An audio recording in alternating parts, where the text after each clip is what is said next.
RAB প্রতিষ্ঠা লগ্ন থেকেই বিভিন্ন ধরনের আসামিদের গ্রেফতারের ক্ষেত্রে জোরালো ভূমিকা পালন করে আসছে।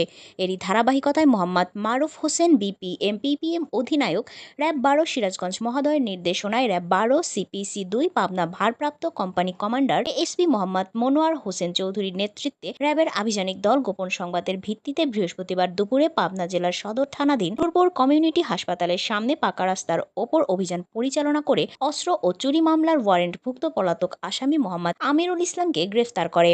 উক্ত আসামির বিরুদ্ধে পাবনা জেলায় পাবনা সদর, আটঘরিয়া, সাঁথিয়া ও ঈশ্বরদী থানায় ডাকাতি প্রস্তুতি সহ একাধিক মামলা রয়েছে। এছাড়াও সে রাজশাহী জেলার বাঘা থানায় চুরি মামলা ও ওয়ারেন্টভুক্ত পলাতক আসামি। উল্লেখ্য, গত ৩ জুলাই রাতে পাবনা জেলার বেড়া থানাধীন সানিলা সাকিনস্থ কলেজ রোডে নিশান স্টিল কর্পোরেশন নামক গোডাউনে সংঘবদ্ধ চুরির ঘটনা ঘটে।